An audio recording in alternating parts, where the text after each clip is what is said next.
Hi, I'm Lou with another episode of My Car Story, and today I'm with friend to the channel, Chuck Maranto, which means you're going to see an extremely rare Fiat. So Chuck, what year, make, and model is this one? Okay, we have a 1984 Fiat Abarth Pininfarina Europa Volumex, one of 300 built strictly for the German market at the end of the run of the 124s. And this is one of 3 in North America, 1 in Canada, 2 in Arizona. Here we go. So let's take a look at this rare little Italian beauty. So come right alongside me here, and I want people to just kind of take in the back end for a minute. And the reason why I start in the back is there's quite a few things going on. Number one, you can see the exhaust pipe. That's a unique custom-made exhaust by a company in Italy. And also you'll see that one single taillight to the left on the bottom, as well as if I get close to that tailpipe, you can see there's the Abarth logo on it. All right, right there. So now you've got the word Volumex here, and that is the supercharger, correct? Volumex means supercharged, right, in Italian. The supercharged in Italian. Tell me what this badge here is. That badge is the Azzurra badge, and that was the ultimate Fiat 124 that Pininfarina built. So they utilized this body for this car. So it's an Azzurra, but they don't call it that. Well, let me even go back to this badge. Tell me what we have here, number 36436. Right, that is a brass badge by the Automotive Society of Italy, verifying the fact, and they give it a number, 304, whatever it is, that this is a unique, correct car, and it's not faked. So this is the European rain light. And then we have our gas. Can we open the trunk while we're right back here? Yep. And we actually have positioned the car. You could see the, I'll show you the side here in a second, but notice how nice and carpeted. So really did all backed in Luan mahogany. Yeah. Oh, really? Yep. And then back in here is a shutoff and the battery. Oh yeah, look at that. Okay, there we go. All right, we'll close that.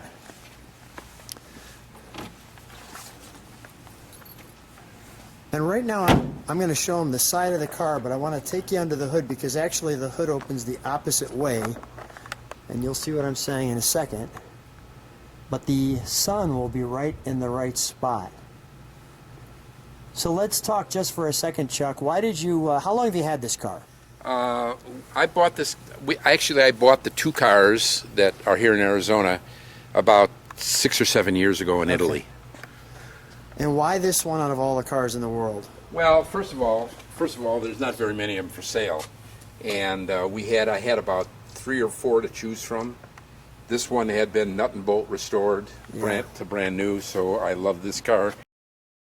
And the other car I bought for a friend that lives in Arizona also. This one's got the rims.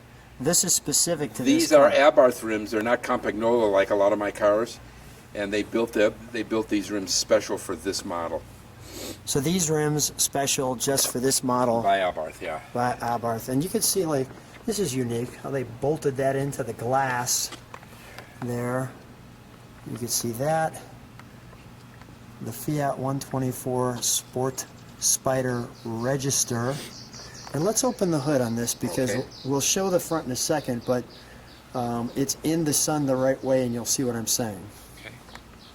Matter of fact, I can show the front for just a moment. Like so. The Fiat badging, the Volumex, the great road lights, the double bumps there. So now even here we've got stuff going on. Clearly we've got the supercharger, which is down here. Mm-hmm. So let me show that. We've got down the supercharger underneath here, and then it blows through the carburetor and picks up fresh air and this special vent. And right here is the Abarth stamping, which I'm showing you. Yeah, it should be 0035, I believe, if I'm not mistaken. Yep. That's the 35th car built by Abarth for this model. And then this is the VIN number for the Pininfarina body number, which is up over in here. Let me go over there. Obviously overhead cam. So you see there's a number there. Twin cam. Twin Twin cam. overhead cams. And then you also have the tag. Yeah, you can hardly read it. I don't know. Oh, it'll pick it up. You'll be surprised. Okay. All right, there. It'll do a better job than I can. But this is the heart of the car, obviously. Yeah. It's a unique transmission. The bell housing is cast aluminum. The rear end has a special gearing in it. There's really very little of this car that could be equated to a standard Fiat 124. So let me ask you a question. When you take it out once in a while and you bring it to a car show, what's the Chuck? What's the reaction? Well, it's a thin but volatile group of people. People that do muscle cars and whatnot, they look at it and they go, okay. But those people that understand what the car is and are European and Italian car people, they understand what it is and they get pretty excited because they've never seen one. No, and Nobody here's ever seen one. Right, and after you explain it, I mean, I've never seen one, so it's the first one I'm seeing. It's pretty gosh darn cool. I'm going to show the interior and then we'll fire it up, shall we? Okay. So let me feature the interior.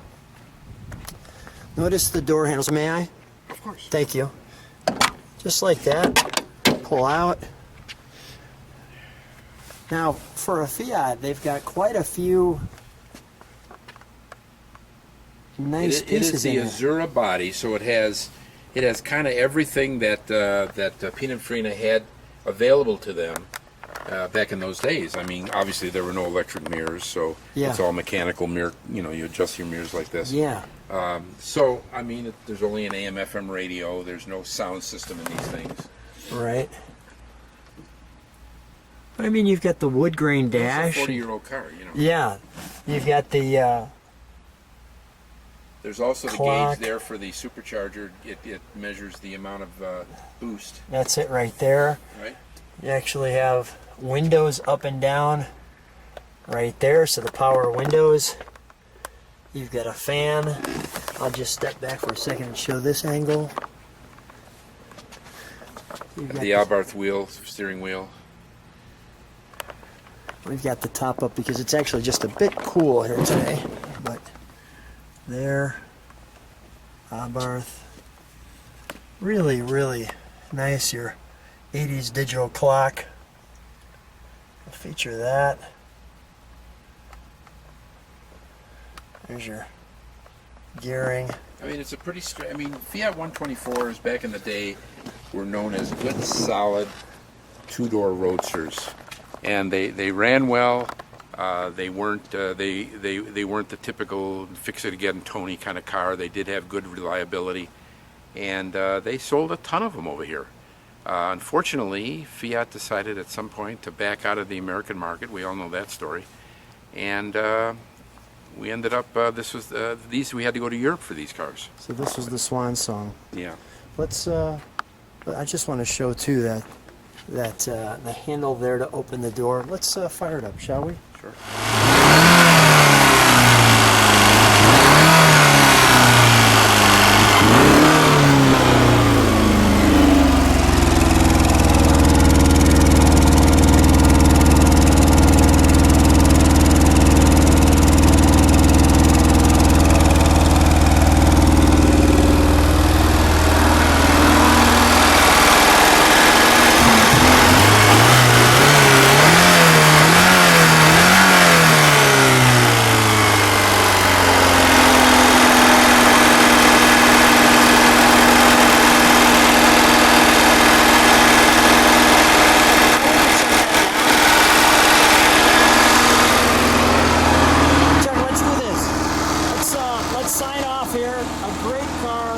So much for being on my car story. Always a treat. Thanks for showing me Thank you something so much. unique. It's my pleasure.